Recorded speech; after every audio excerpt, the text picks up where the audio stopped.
You okay? Why wouldn't I be? Okay. He's-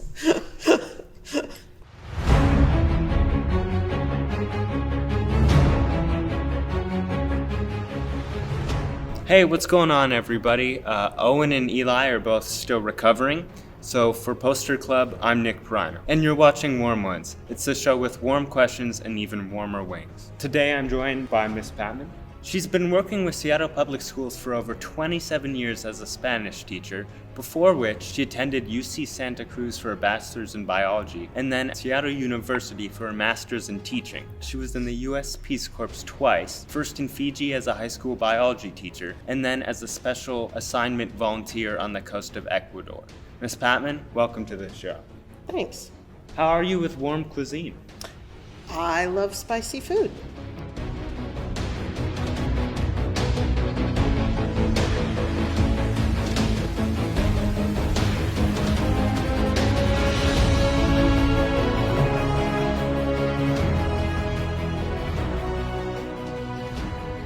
Okay, so our first hot sauce we have here is Supernova hot sauce. Sure. Salud. Salud. That's Spanish, right? So, anyone who's been in your class knows that you're a seasoned world traveler, and that and all the experiences you've had probably have created like a bunch of wonderful memories for you. Are there any trips that were like especially impactful to shaping who you are? Wow. Okay, so yes, meeting Fidel Castro was pretty impactful. Getting to listen to him give a 3-hour speech with absolutely no notes was probably one of the most memorable things, and I had some students from Garfield with me during that trip. Getting stuck on the Salar de Uyuni in Bolivia with some students. They thought it was super fun. Yeah. I was in my pants. And I think most recently, probably going to Easter Island, which was always a huge, kind of dream for me to be able to see the moai, those big kind of heads, up close. That was really fun. Okay, now we're on to the second hot sauce, which is Los Calientes hot sauce. You ready? Siempre estoy lista. Okay. Yes. That one's got some kick to it. Much more vinegary. Right? Mm-hmm. This one, much more chipotle-y. That's true. Before teaching students in the United States, you taught in Mussoorie, India. Mm-hmm. And then you went with the Peace Corps and you taught in Fiji. You taught biology. Are there any differences you've noticed between teaching people in the US and abroad? I would say that in a lot of the places where I have taught, kids are much more interested in learning, and they are more willing to put in some work. They do also have a lot of other responsibilities outside of school, but they understand that it's kind of a privilege to go to school, and they actually prefer going to school than staying at home, because in a lot of rural areas, staying at home means you have to take care of the livestock, you have to work in the fields, and maybe do like planting or harvesting of crops. You might have to go to the well and get water, and it's infinitely more fun to actually go to school and learn. There's also a difference in the respect. Like in India, no student would ever talk to a teacher unless you prefaced it by, "Hello, ma'am," "Hello, sir." And that doesn't really exist here. I think a lot of the students here are very interested in learning, but I think the difference in the respect level is definitely noted between the United States and other countries. Do you find it more interactive to teach those students who, I guess, are more like involved in their learning? I don't know if it's more interactive, but I think maybe by virtue of the fact that I wasn't from there, I was a little bit of a commodity, and it was more fun for them to have a teacher that was different, Yeah. or a teacher who was from another country. So they constantly wanted to know, kind of like, tell us about the United States, or Yeah. what is it like to go to school at a high school in the United States. So there was I don't know, more of like not a charm factor. I don't know that I'm charming, but like it was I think you're interesting. really charming. Oh, come on. But it was interesting for them. Okay, so for our third sauce, we have Karma Burn After Eating hot sauce. Okay, would you want to put it on first? Are you too scared? Yes. Are you basing your fear on the color or what the bottle says? Now I'm interviewing you. Well, I'm mostly basing my reaction off of how I've seen people suffer prior. Cheers. Cheers.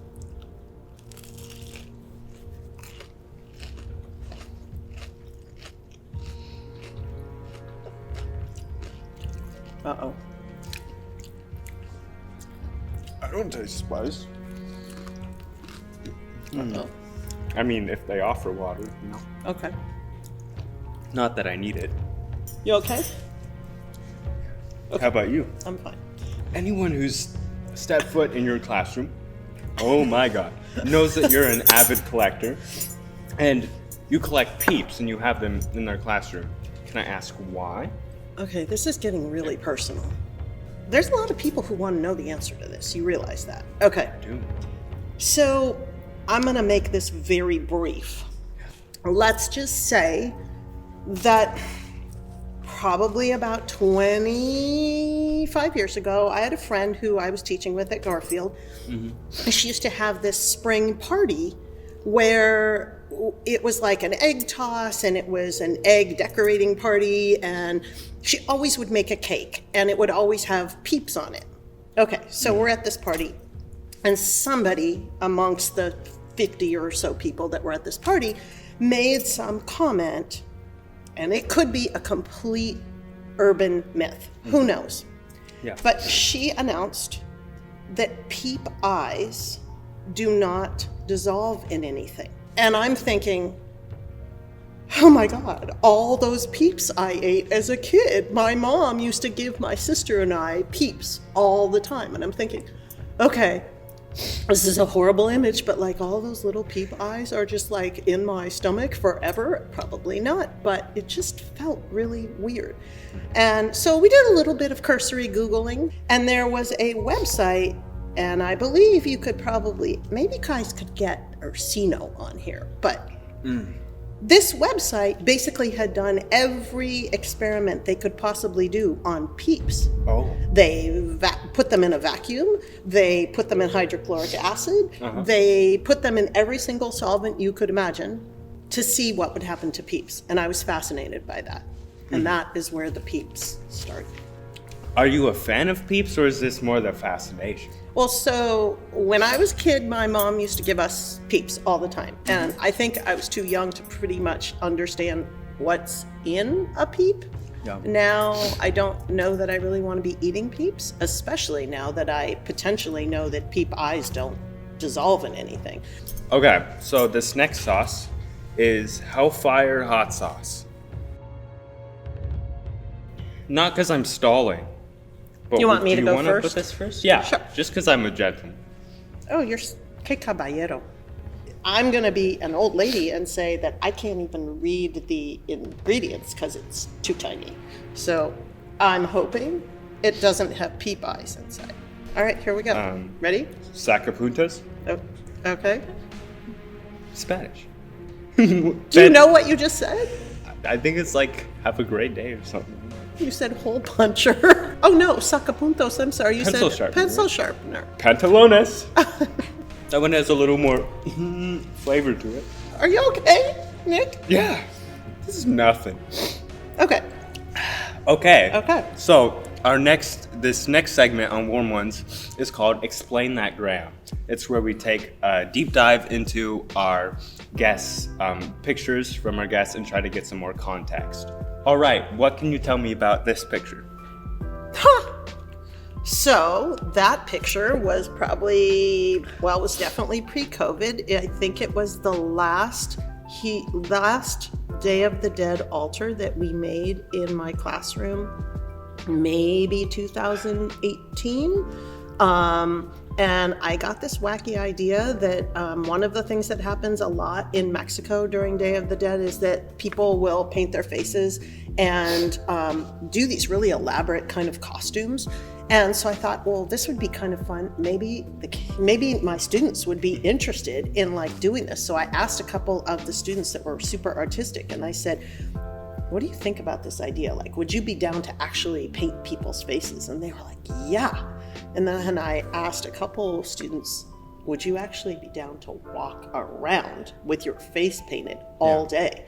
And the 2 or 3 people that I asked as volunteers were super into it. They were like, yes, I totally want to do it. So we decided the first year, okay, we're only going to have like 3 people, like a representative from each class, and they will have their faces painted in the morning, and you okay?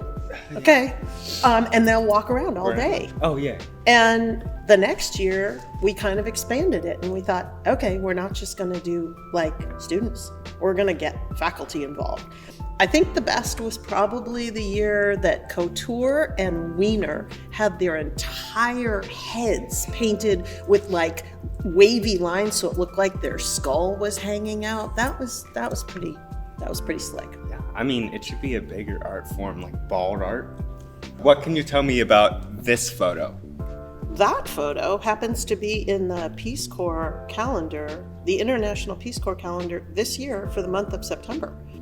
So that photo was taken in a village in the state of Rajasthan in India, in a village called Madla. And I was on a trip with, I think it was like 13 or 15 girls from across the United States who were high school students.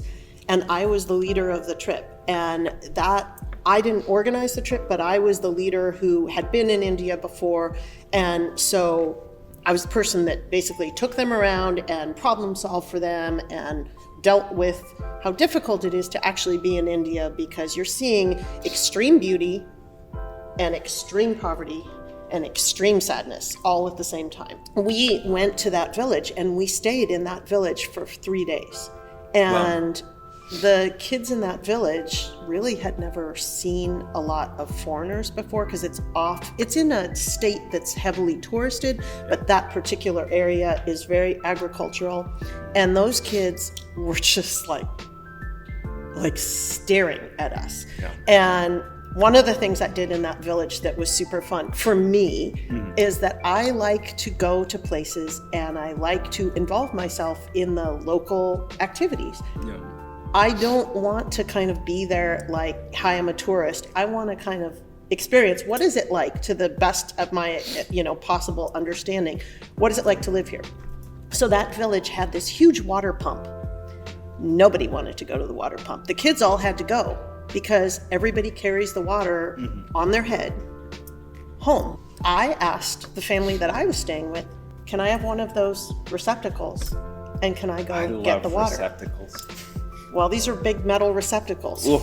They're even heavier and bigger and feel more horrible when they're full of water and you're trying to balance them on your head. So here I go down the path in the village, and all the other kids that were in this group, the girls who were American high school students, were at their families' houses, right? So I walk over to the pump, and I don't know how to use a pump. So I'm at this water pump and I'm like, okay, it can't be that hard. I'm just gonna kind of whatever. It's hard. You're it full on, and it's like 85, 90 degrees, right? And you're not just pumping once. You need to fill up this whole thing. And then you have to put the receptacle on your head, and then you have to fill up another one and put another one. My host mother had 4 full ones on her head. Full receptacles? Full receptacles, and no hands. Walked down the path Wait, home. She had hands, or she didn't have hands? She had hands. She didn't need to use her hands. But she had them. I needed to use my hands. Otherwise, I was going to give myself a bath, right? Yeah. After I went to the pump, all these kids came running. They didn't come running to pump water. They came running to watch the American lady pump water because the American lady was having such a good time pumping water. Okay, so what can you tell me about this photo? Oh, this is one of my favorite photos. Okay, so this photo is obviously my feet with what's going on 2 here? feet, two pairs of feet, I should say. Let me clarify. Okay, I'm like, you have 2 a pairs lot of more feet than right, normal I know. people do. Of friends of mine who are Kuna Indians, and the Kuna Indians live in both Colombia and Panama. Those things that are on their legs are called winnie, and they are actually made, they redo those every month. And those are hundreds, probably thousands of Indian beads that they actually string. And I never quite figured out. Like, I talked to them and I actually watched them doing this. It's fascinating, the geometry of it, because they're stringing long strings, right? And then they take those long strings and they put them either around their wrists or around their ankles. But when they're stringing them, they don't see the design that gets created until they put it on their ankle or their leg. And it's fascinating to me that they have that like kind of know-how to know, okay, this is what it's going to look like when it gets on somebody's leg. And so I was sitting with my friends and they were redoing their winnie. And I said, can I have one? And they said, okay. So I wore a winnie for about 6 months. It's not as big as the other. It is not. It is problematic when you try to put on pants. So our next hot sauce we have, I don't even want to touch it. Yeah, you might need like hazmat a hazmat suit with gloves. That's what I'm thinking. Yeah, is Da Bomb Beyond Insanity hot sauce. Ooh, Is it fizzing? I don't know if this is standard. Maybe we shouldn't eat it. Or maybe you should, to check it out, give it a taste. I'm gonna just... Okay, just hover your nose over that.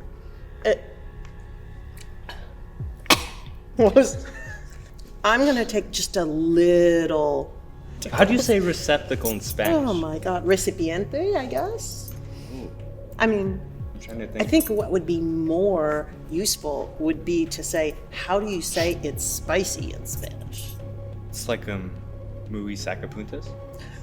Ready? Yep. Salud.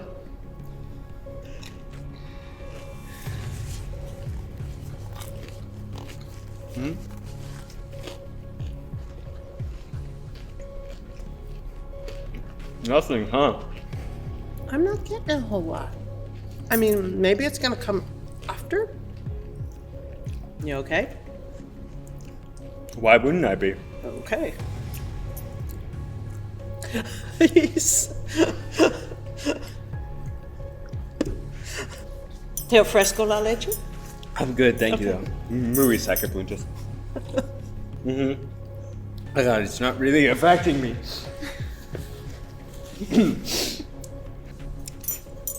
With nearly 30 years of teaching experience under your belt, you've developed a very unique teaching style. Is there a reason you teach the way you do? Like, is there... oh my God, the pain. It is what I would say if I felt pain. I guess I try to make fun assignments. I try to make somewhat creative assignments. I try to make assignments that are going to let people practice communicating or a skill that I want them to learn in Spanish. Yeah. And I kind of try to do it from planning backwards so that I'm like, what do I want them to get out of this assignment? And then how can I craft the assignment so that maybe it has some art thing, or maybe it requires them to communicate with somebody about something, or maybe it asks them to explore some cultural thing that they might not ever experience. And I am really, I mean, you've said this in one of the other questions. Sacapuntas? No, it wasn't sacapuntas. You got any more Spanish?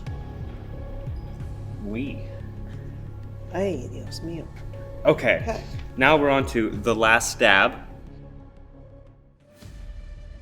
How are you feeling about that one? Well, I can't really taste anything or think or Okay. hear. Okay. Did you enjoy any of those? Or do you want me to ask you in Espanol? I mean, yeah, sure. Sacapuntos? I'm gonna get a lot of hate mail from Spanish-speaking people. I just want to say that I am particularly grateful to the crew for providing vegetarian options. Yes. Shout out to the Warm Ones crew. Shout out to the crew. Are we ready? Oh my god. Yep. Yep. Salud. So, cheese. Okay. So, as most people know, nothing, right? Most people know nothing. Oh, no, I meant no spice. If you ever go to India, don't go to South India because Why not? South Indian food is traditionally very hot. So as most people know, your room is really decorated, got some cool stuff up there. What's your favorite piece of decoration, Miss Patman? You're like breathing fire, dude.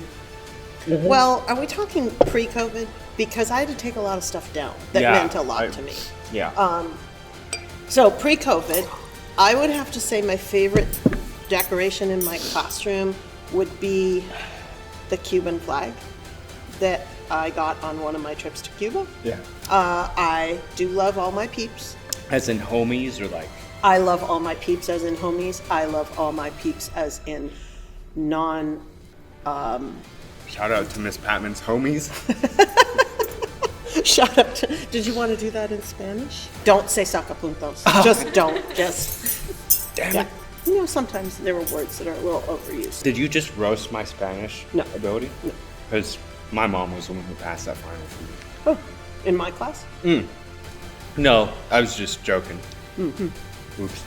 She did so well. I didn't even give you a final. Whose final did I do? I don't know. Yeah, so what's your favorite piece of decoration? But do all recordings end like this? I just am curious if this is the way all of the tapings have gone, or am I special?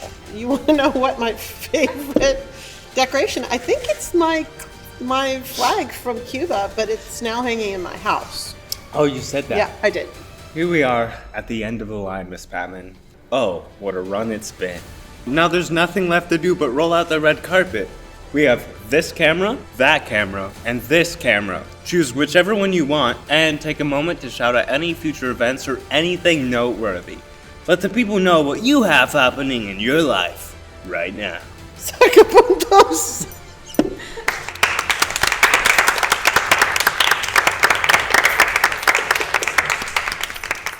Okay, we looked it up. It's made out of a type of wax. Peat ice. Really? Oh, God. Okay. Wax? Oh my god. It's a non-toxic edible wax, also found in some shoe polishes. Oh, I need to know. Yes.